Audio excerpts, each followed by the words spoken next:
The shaper does just what the name suggests. It shapes wood. Notably, it shapes the edges of pieces of wood. This piece of wood, for example, was cut with a shaper cutter that created a nice little ogee there and a groove. This was cut with the same shaper cutter, but then another one on the ends, which created exactly the opposite shape, a reverse ogee and a tongue which fits the groove, so that when you put these two together like this, cool, forms a frame that you can insert raised panels or glass panes in. Shaper cutters have 3 wings, 3 cutting edges, as opposed to a router's 2 cutting edges, and they come in hundreds of different shapes. Those of you who are thinking about buying a shaper may be wondering, well, what advantage does a shaper have over a router? That's a fair question. Both shaper cutters and router bits come in a variety of shapes. Both can be used to cut shapes on the edges of wood. The advantage of a shaper over a router is in these 2 points. First of all, a shaper is usually run by an induction motor. There's an induction motor in the Shopsmith headstock. A router is run by a universal motor, very high speed but relatively low horsepower. The 1 1/8 horsepower induction motor in the Shopsmith headstock will do far more work, deliver far more torque than a 3 horsepower universal motor in a router. So if you have a lot of work to do or some heavy work to do, you probably want to use a shaper rather than a router. You'll get it done faster and it'll do a better job. The other advantage that a shaper has over a router is that these cutters are mounted on spindles. In a router, as you know, the bit is just one piece. The shank is actually part of the bit. You can't pop them apart. But here you take these cutters and you mount them on spindles, and you can sometimes mount 2, 3, 4 different cutters, one on top of the other. They come in sizes much narrower than this, and create all sorts of different shapes. In addition to that, there are some services around the country where you can send in your design for a shaper cutter and get it made for around $50. So in other words, you can use it to create all sorts of new shapes or match old shapes if you happen to be restoring an old home. Very handy. Now, the Shopsmith shaper is unique among shapers in that you can set it up horizontally or vertically. And there are advantages to each, and we're going to go over these as I set this one up. I'm going to do the vertical first. That is what most of you who will do when you first get the shaper package.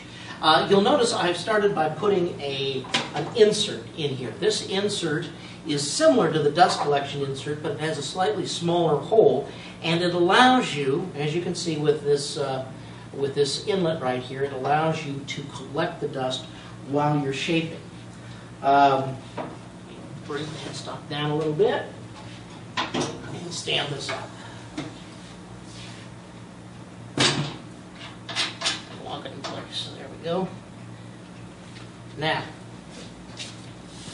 we're going to use the shaper fence for the first cut. This is a split fence. It's actually 2 fences in one, an in-feed and an out-feed fence, and it's bolted to the Shopsmith table. Those of you who are new to Shopsmith sometimes write in and say, what are those holes for? And this is what they're for. They're for the shaper. There are 2 ways that you can adjust the horizontal position of this fence. Let's see what that is. Take this back just a bit here. Get that lined up with the hole. two ways that you can adjust the horizontal position of this fence. One is that these holes into which I'm inserting the bolts are oblong, and consequently you can march the fence back and forth and then tighten down the bolts and it will stay. But also, you see, I'm going to tilt this up even more here so you can see these, there we go, these knobs right here. There's a knob for both the in-feed and the out-feed table, and these knobs have detents right here in a ring that goes around them. Now, if I loosen these Allen screws here using the Shopsmith official toolkit and turn this, that will advance or retract the half fence, the in-feed or the out-feed fence, about a 64th of an inch, just moving one detent. So let's get that. Back horizontal. And get our fence roughly centered around the hole there. Now these, in addition to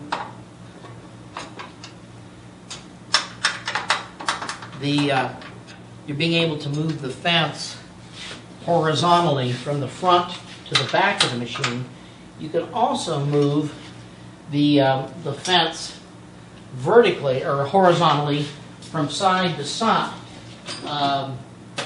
You can just take a blade screwdriver and put it in here, loosen these two slot screws, and see that? That'll slide back and forth. Right now we've got this about where we want it for the job that I'm going to do.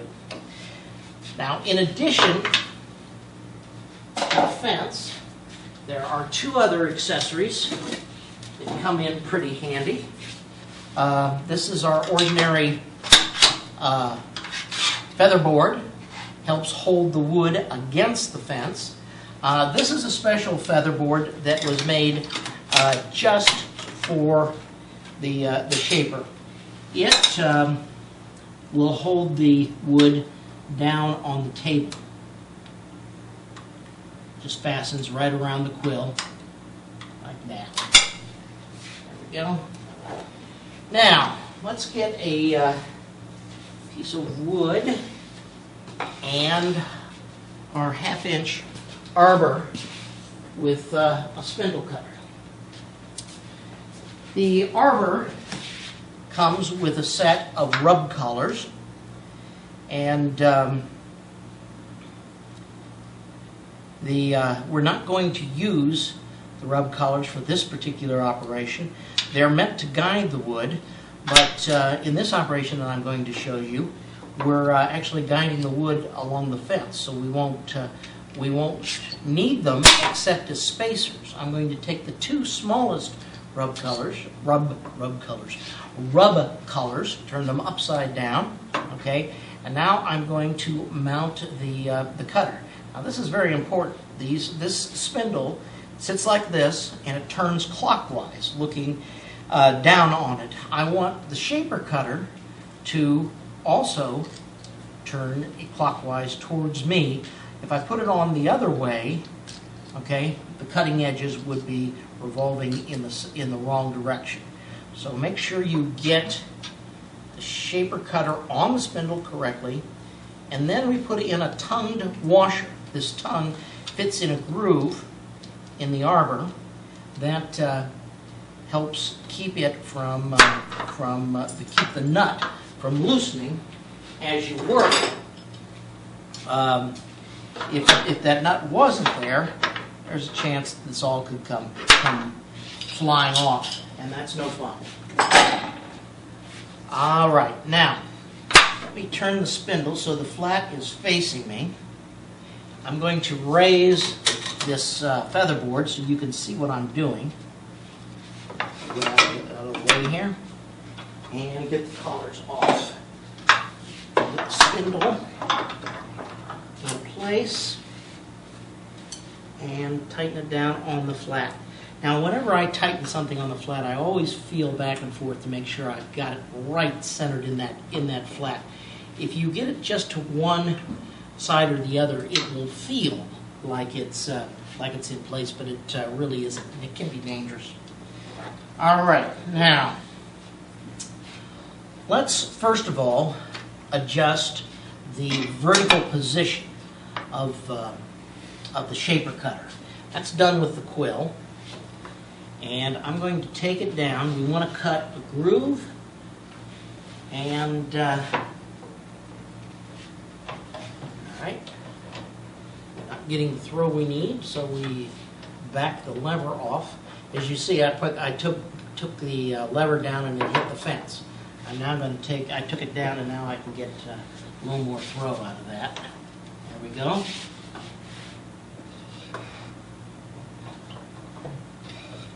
Now, at this point, it's stopping because I'm not centered over the hole.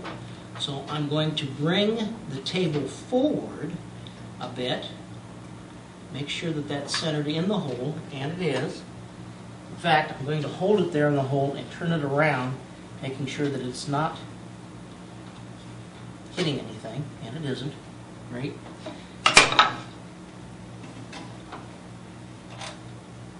Come on, right there. That's pretty good. Take this down and tighten that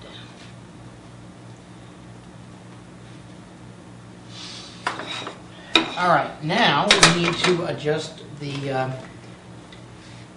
position of the fence. I'm going to loosen one of these bolts and swing this back. Since it needs to be swung a little bit more than that, I'm going to tighten that and do the other one, using the other bolt as the pivot. Now, I'm going to take this back until the whole shaper cutter is cutting. And also it's shaving the wood as much as it needs to there. That's good. Now, I'm going to adjust this fence so it is roughly even with the other one. It looks like it needs to come forward about one notch. There we go. And tighten it down. The outfeed fence will also have to be adjusted, but we have to make at least a portion of a cut before we can do this, and you'll see why here in a minute. All right, let me bring the feather boards into play. A little pressure there. A little pressure there. And there. You can see that the feather boards by themselves just form a nice guard. Let me hook up the dust collection. And get some ear protection and a push stick. All right. Now I'm going to turn this on, and then I'm going to wind it up to about 5,000 RPM.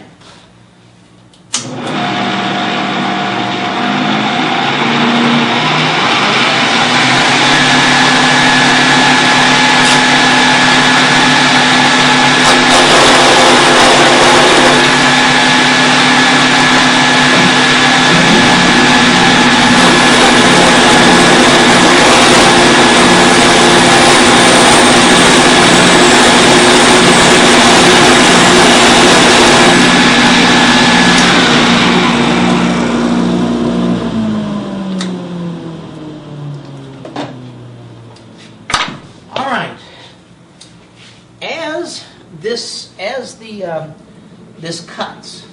This is not only cutting away, cutting a shape in the edge, it's removing some of the edge itself. It's reducing the width of the board. Consequently, the board, as it exits the infeed table and passes the shaper cutter, is no longer touching the infeed fence, and is going past the outfeed fence, it's no longer touching the outfeed fence. So we have to advance the outfeed fence so that it will support the shaped wood. In order to do this, I simply loosen the outfeed fence lock and bring it up against, right there. It's up against the wood. And lock it in place. And that's it. At this point, my fence is perfectly set up for all the cuts that I want to make. And let me just finish this one.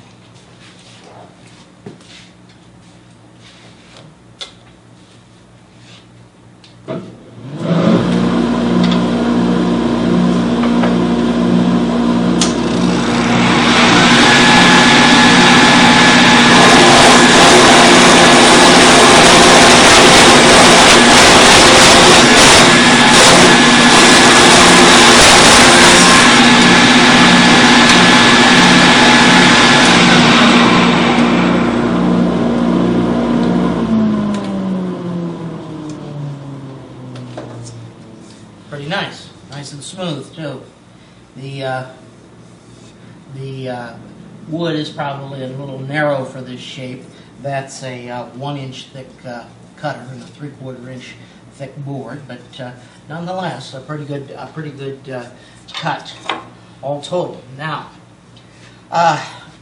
if we take this and lay it down to horizontal, it allows us to add another important component, and that is the speed increaser.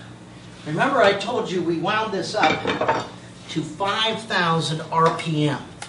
That's adequate. You can do a lot of shaping at that speed, but you have to feed the wood pretty slowly, so you get a lot of cuts per inch. The speed increaser doubles the speed of the headstock, and as a result, you're going at about 10,000 RPM. You can throw the wood through the machine faster, get a smoother cut, and do a lot more work in a lot less time. So let me break this down. Now there are some problems with using it in the.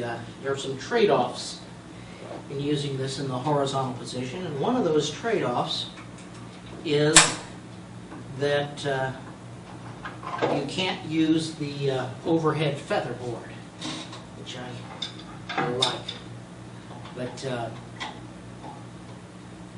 the other trade-off is that you can't use the dust collection duct that is down below there.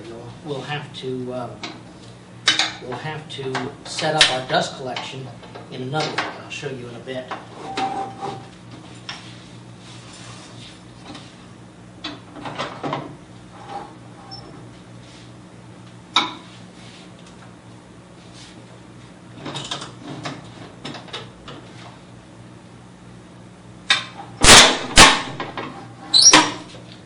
Dust collector, yeah. It's catching on the tie bar right there. There we go.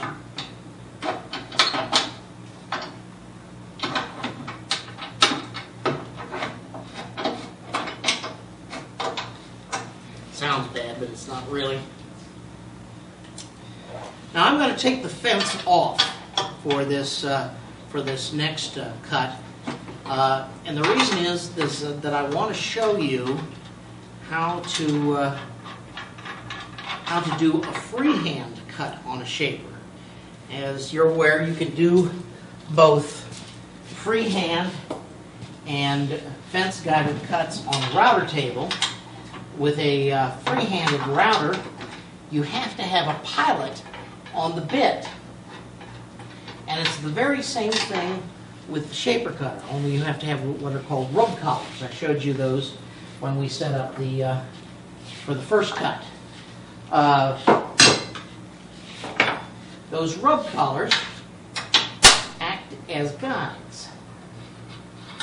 I'm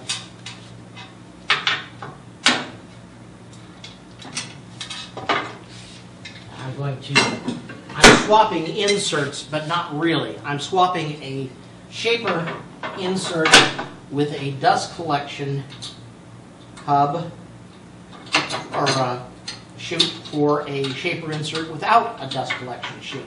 That way you won't have to, that's 2 less screws you'll have to watch me screwing down. Now, let's get the starter pins. What the starter pins do is they add leverage when you're shaping. They allow you to put the wood against them and then slowly turn the wood until it's in the engages the cutter. That is a much safer way to go. All right. We've added the insert. We've added the starter pins. And now we're going to add the speed increaser, which is right here. First of all, and this is very important, take this rubber bumper that's right here, the bumper that keeps the table from bumping up against the headstock, and put it up against the headstock. If you don't do that, the bumper will keep you from properly locating the table. Now I'm just put that on there loosely. The next thing we're going to do is we're going to add a 5-groove, 5/8 inch hole hub, an SPT drive hub to the front spindle. Now, I'm going to advance the headstock while slowly, get this out of the way so you can see what I'm doing, shove this back. I'm slowly turning the speed changer until, there we go, it fits together. The 5 grooves in the hub lined up with the 5 splines inside the speed changer, and now I'll tighten it down onto the quill and onto the way tubes. You'll note that the speed increaser not only bumps up the speed by a factor of 2, it also changes the direction. Instead of the axis of rotation being horizontal, it's now vertical. And we also change the type of spindle that we use.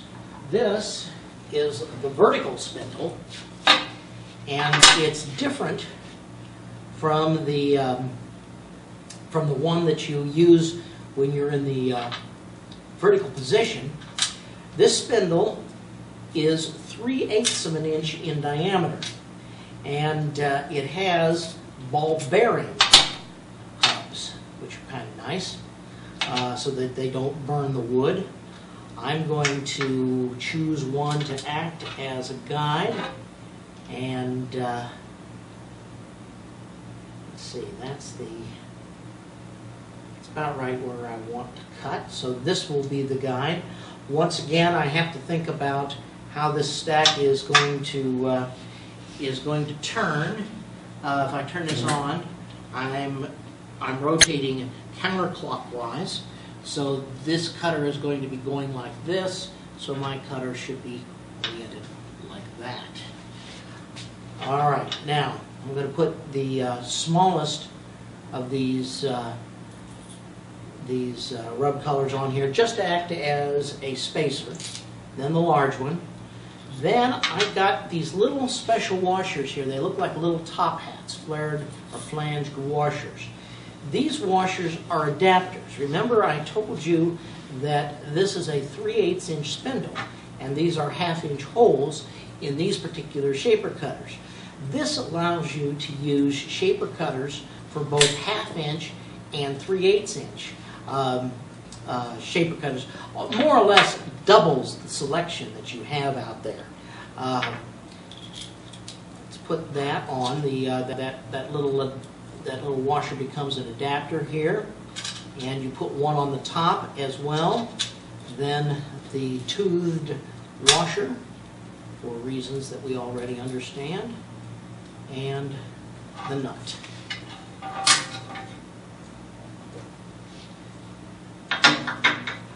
And just like we did before, we need to tighten the stack. Good and snug. Now, the spindle drops right into a hole right here on the top of the speed increaser. And then there is an Allen screw, actually there are 2 Allen screws, hidden under this flange on the top of the speed increaser, one on each side. And for safety's sake, you need to tighten both of them. All right. Now we're going to take the table back and center the hole. Center the hole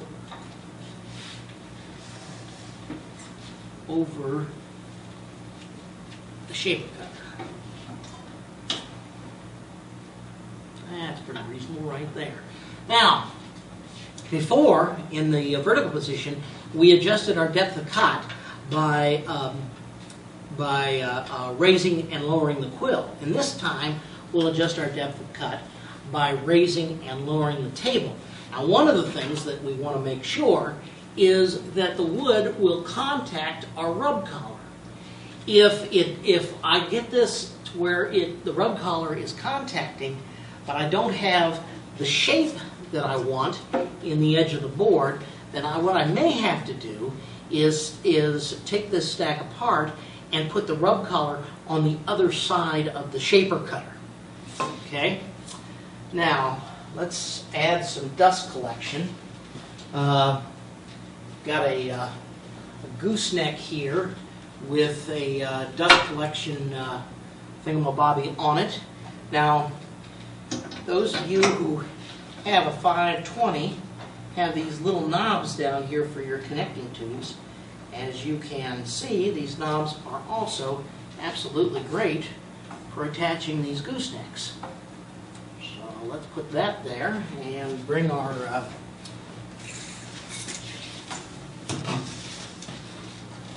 dust collection in. Maybe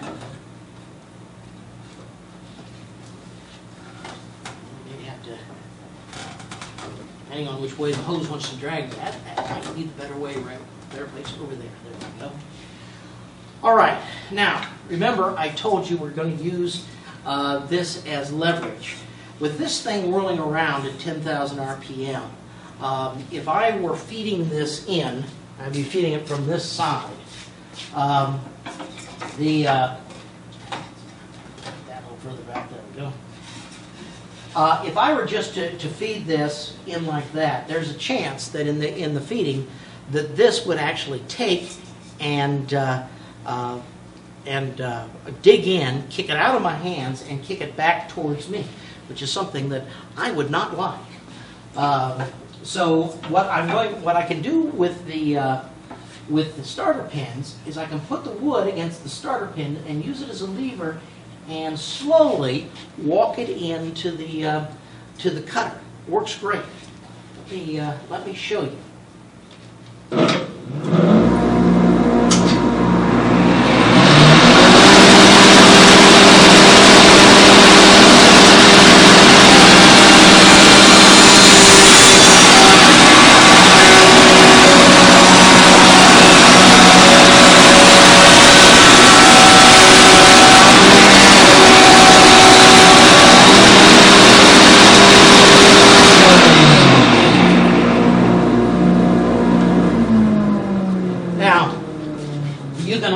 Use these starting pins to finish a cut. And you do it in exactly the same way. You just use them as a lever, drag them in until the wood is against the rub collar, and then pull it towards you.